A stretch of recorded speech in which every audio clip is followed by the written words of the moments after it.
sala.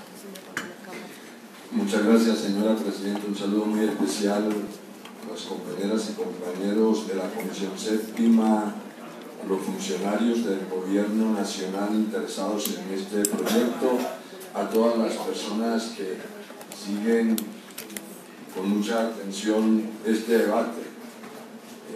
Lo primero que debo decir que por la importancia de este proyecto de ley, y según lo planteaba el ministro de Vivienda, el doctor Malagón, él no tiene afán en que se apruebe el proyecto de ley y sí está muy interesado en que haya foros por todo el país para que se socialice una propuesta que es de sumo interés y que en otros países ha quedado demostrado realmente la necesidad de poder tener suficiente ilustración sobre un proyecto de tanto interés. Eso es lo primero que quiero dejar, que aunque se hayan hecho audiencias como se han planteado, es también la intención del señor ministro que haya foros, que haya mucho conocimiento de la sociedad con relación a este proyecto. Yo fui designado también como ponente y todos los integrantes de la comisión. Cuando conocí el texto radicado, solicité a la mesa directiva la posibilidad de retirarme como ponente. Por razones reglamentarias no se podía, por eso radico una ponencia negativa cumpliendo con la ley. Y espero que el país hoy escuche estos planteamientos. A la primera, vamos a la primera y escuche estos planteamientos. Les ruego en cabina que me ubiquen la primera. Entonces, la Comisión Séptima discute, pero quiero dirigirme sobre todo, y por las razones de la correlación que pueda tener este proyecto, a que le hablemos a la sociedad colombiana, le hablemos al país.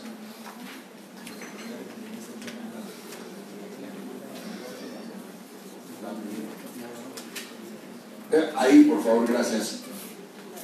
Honorables senadoras y senadores, el proyecto de ley 194 de 2018, por medio de la cual se dictan disposiciones en materia de vivienda y hábitat. Ese es el título del proyecto de ley que vamos a discutir.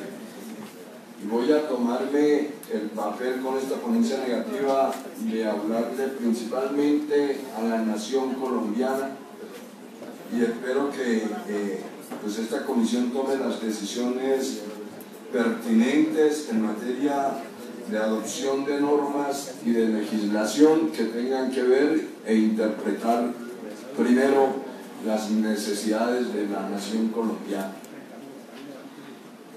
La siguiente, el proyecto de ley fue radicado el 2 de noviembre de 2018 y publicado en la Gaceta número 938 de 2018.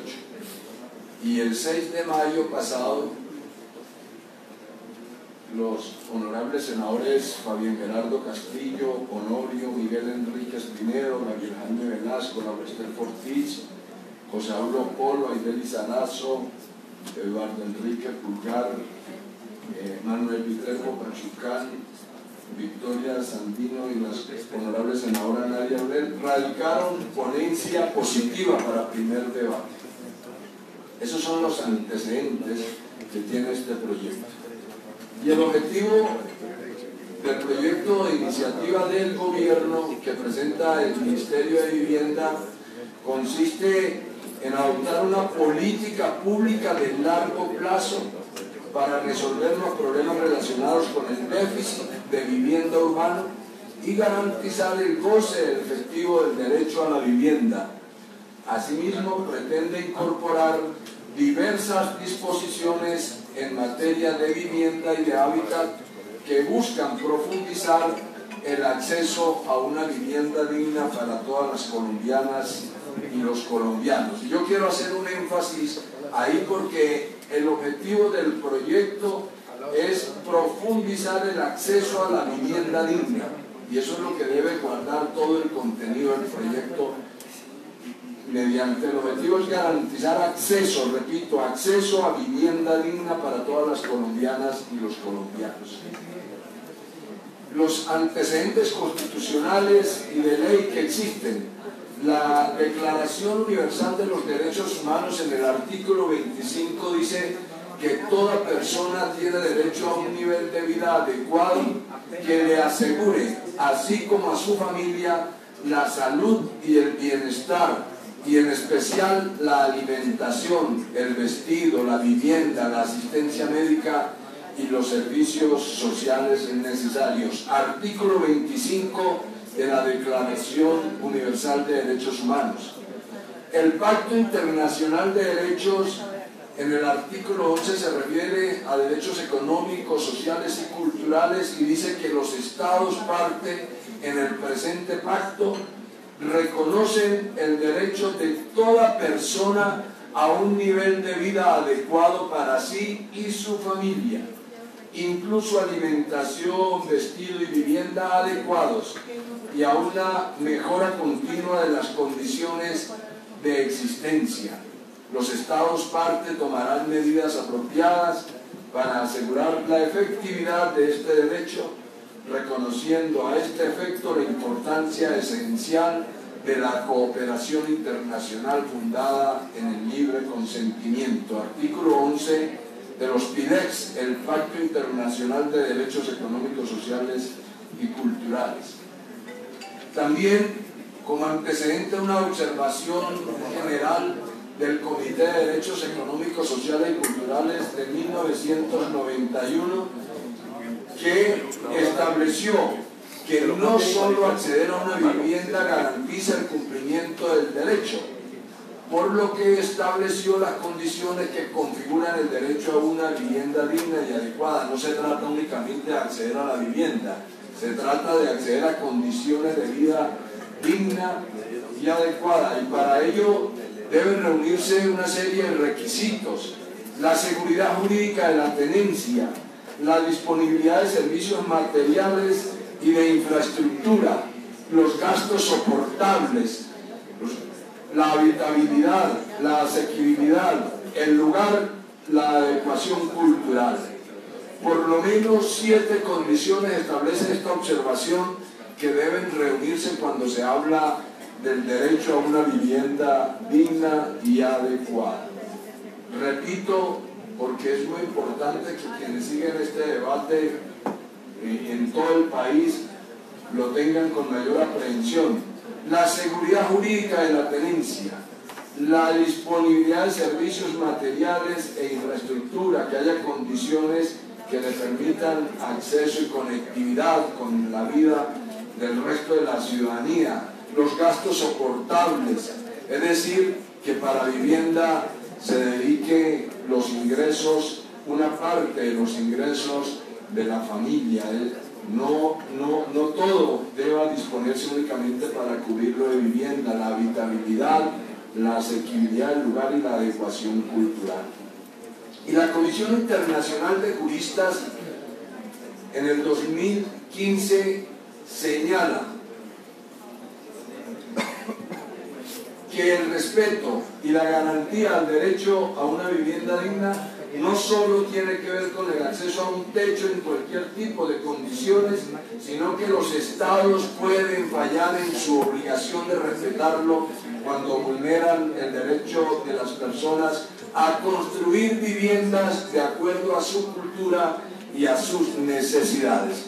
Y este elemento, este planteamiento que hace la Comisión Internacional de Juristas, que guarda relación con lo dicho en el PIDES, por lo que establece la Constitución cuando habla de vivienda digna, hay que tener en cuenta que se deben respetar a la hora de hablar de vivienda digna las condiciones culturales y las necesidades de la familia. Por lo tanto, el acceso a la vivienda no es un acceso a 4 paredes, es un acceso a unas condiciones que le permitan el desarrollo de la vida digna de una familia.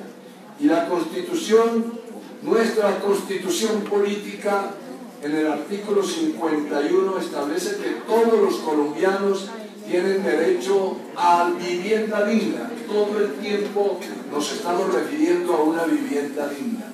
El Estado fijará las condiciones necesarias para hacer efectivo este derecho y promoverá planes de vivienda de interés social, sistemas adecuados de financiación a largo plazo y formas asociativas de ejecución de estos programas de vivienda. La Corte Constitucional, y me estoy refiriendo a los antecedentes constitucionales y legales, en la sentencia T 1318 de 2005 y la sentencia T 530 de 2011, estableció que el acceso a una vivienda digna es un indicador básico que constituye la base del patrimonio familiar y es al mismo tiempo condición para tener acceso a otros satisfactores. Este proyecto de ley, honorables senadoras y senadores, que se presenta hoy a la Comisión Séptima, en el título 1 establece los objetivos y los principios de lo que el Gobierno Nacional anuncia como una política de Estado armónica que fije las condiciones necesarias para hacer efectivo el derecho a una vivienda y a un hábitat dignos.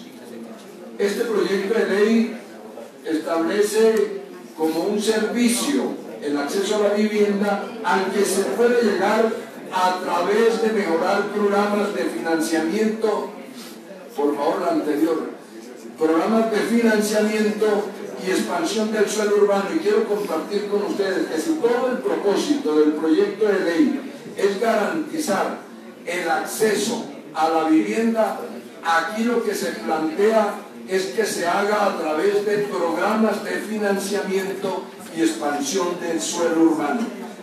En ese sentido, carece de un enfoque de derechos que debe guiar lo que se busca sea una garantía planteada en el artículo 51 de la Constitución Política. ¿Cómo garantizar el acceso al derecho a la vivienda digna cuando se habla solamente de financiamiento de suelo urbano? Señora Presidenta, si por favor usted me ayuda con... Vamos al silencio del recinto para escuchar al senador. Muchas gracias, señor secretario y señora Presidenta. Los objetivos y los principios que plantea este proyecto de ley no corresponden realmente a lo que se contempla en los estándares internacionales y en lo que plantea la Constitución. Repito, porque si todo el tiempo la Constitución, los pactos internacionales, los diferentes organismos internacionales han planteado lo que debe ser requisitos para acceder a vivienda digna, aquí se plantea el acceso a programas de financiamiento y maneras de generar expansión del suelo urbano. En el título 2, este proyecto de ley 194 establece disposiciones dispersas para el acceso a la vivienda mediante el establecimiento de varios mecanismos como una política para reglamentar los subsidios familiares de vivienda. Establece, y esto es lo más grave de este proyecto de ley desde nuestro punto de vista, establece la creación de hipotecas inversas y a eso nos vamos a referir. El artículo 5, a nuestra manera de entender el proyecto de ley, afecta la unidad de materia en este proyecto de ley 194. La definición de hipoteca inversa es la que se constituye sobre un inmueble de propiedad de la persona adulta mayor para garantizar el crédito que le concede la entidad financiera y así poder cubrir las necesidades económicas del propietario. Y dice que el Gobierno Nacional reglamentará esta materia. Nosotros queremos desarrollar este aspecto en el sentido de que aquí, honorable congresista, llamo la atención sobre el artículo 5, no guarda unidad de materia con el resto del proyecto. Y es que la unidad de materia, el objetivo que tiene es establecer una política de Estado armónica, repito, ese es el objeto del proyecto. Siguiente, por favor. Y le ruego que que prestemos atención en este aspecto al que me voy a referir de manera central. La hipoteca inversa no. Plantearlo en este proyecto de ley 194 rompe con la unidad de materia lo que se está planteando.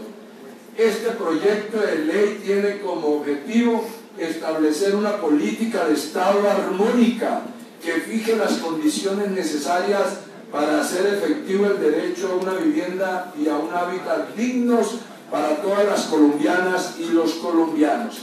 Por lo tanto, no puede considerarse de ninguna manera que una hipoteca inversa, mediante el cual las familias van a perder la vivienda a manos del sistema financiero, pueda considerarse un mecanismo para hacer efectivo el derecho a la vivienda. Llamo la atención a la Comisión Séptima sobre este artículo. No puede considerarse un mecanismo que busca realmente que se pierda la vivienda una forma de garantizar el derecho para acceder a ella. Rompe la unidad de materia y llamo la atención. No hay una correspondencia en la unidad de materia a propósito de los derechos sucesorales,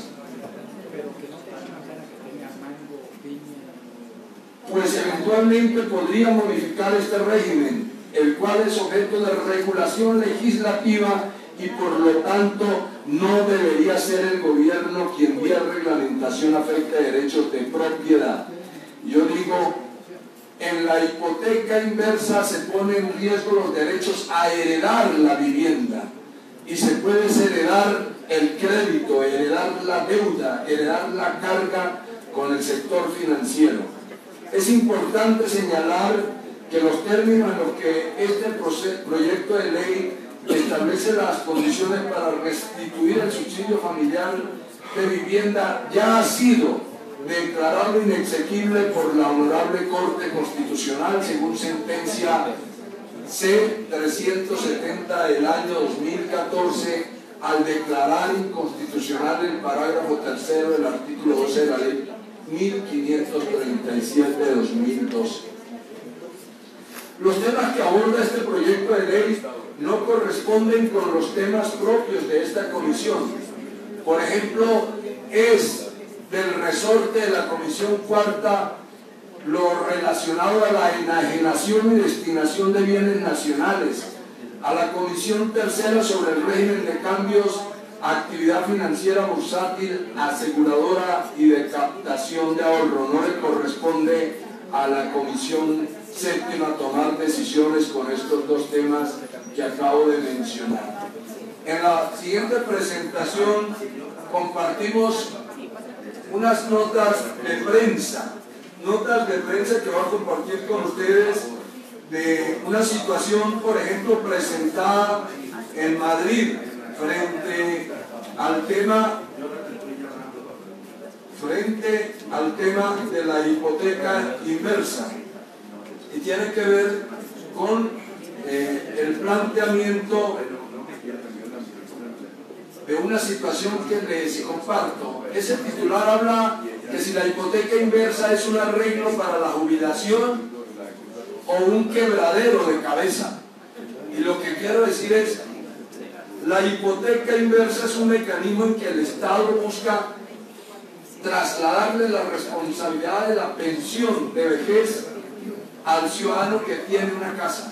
Es decir, la hipoteca inversa lo que plantea es que se pueda acceder a una cuota de renta vitalicia respaldada con la vivienda.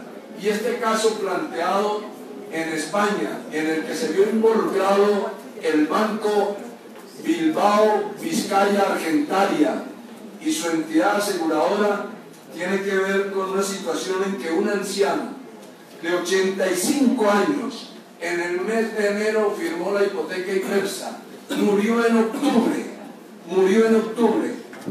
Los giros que recibió fueron apenas de la hipoteca, de lo que llaman hipoteca de bienestar inversa de una vivienda valorada en 1.094.000 euros, y le alcanzaron a girar mensualmente 4.600 euros. y el banco solo 9 meses después de la firma ya había establecido una cuota de 300.000 euros que debían pagar los que heredaran la vivienda. Hay una sentencia aquí de lo que ha significado el planteamiento de la hipoteca inversa en España.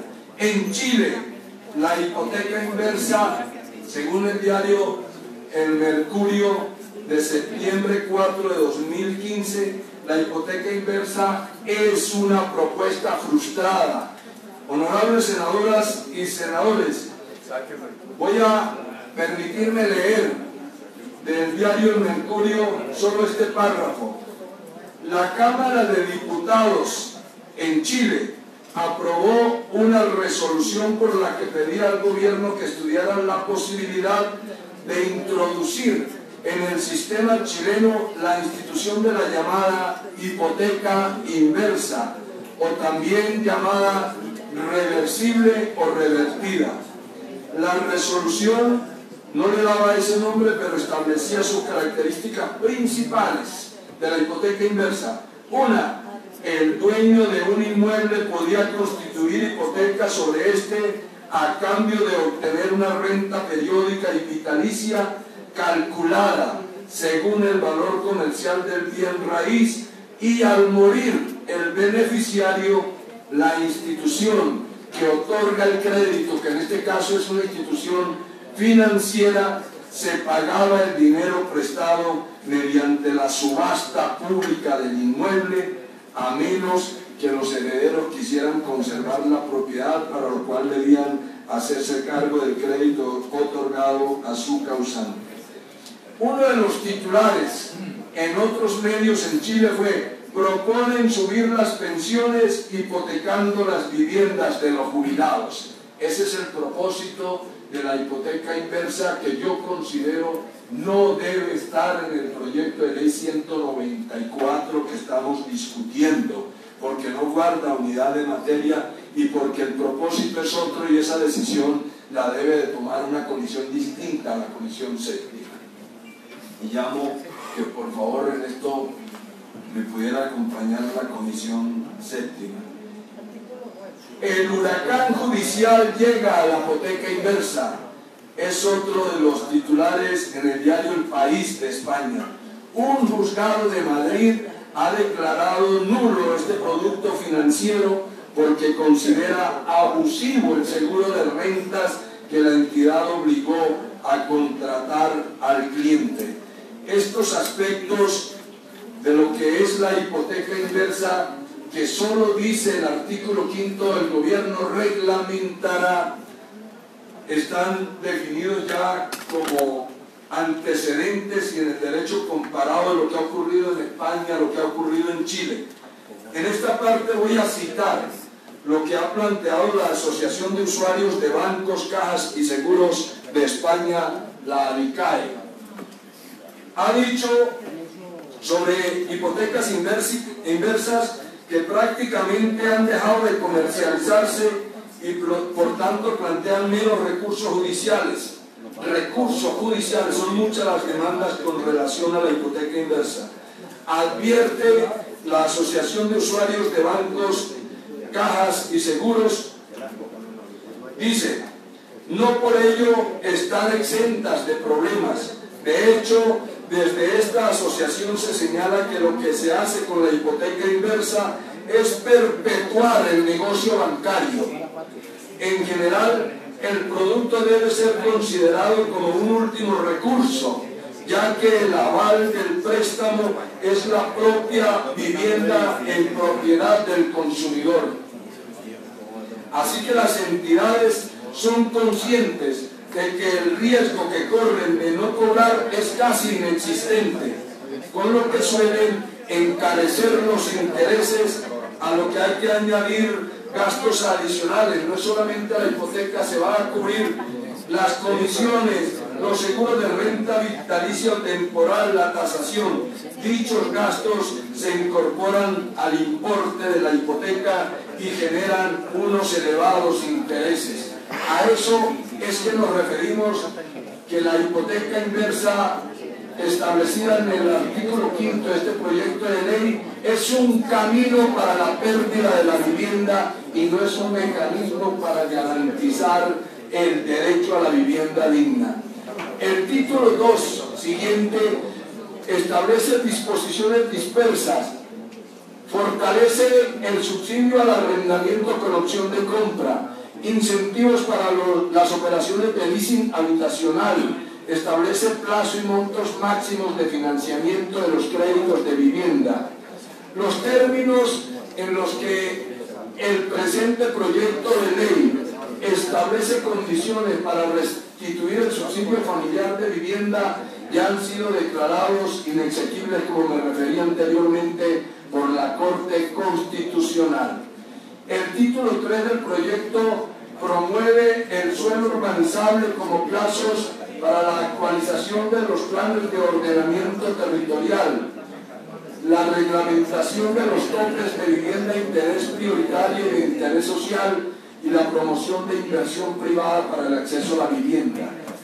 El artículo 14 plantea, y esto es muy delicado, suspender los aumentos en los impuestos prediales de los municipios que no cumplan con los plazos de actualización de los planes de ordenamiento territorial u otras medidas contempladas por el Ministerio, como la asignación de subsidios familiares de vivienda a estos municipios. Serán afectados principalmente con estas medidas los municipios más pobres, los municipios más pequeños y directamente los hogares y las familias colombianas que no podrían acceder al subsidio familiar de vivienda porque el municipio no tendría los recursos para garantizar que en el plazo establecido se pueda hacer la actualización de los esquemas de ordenamiento territorial, la actualización de los planes básicos de ordenamiento territorial y de los planes de ordenamiento territorial.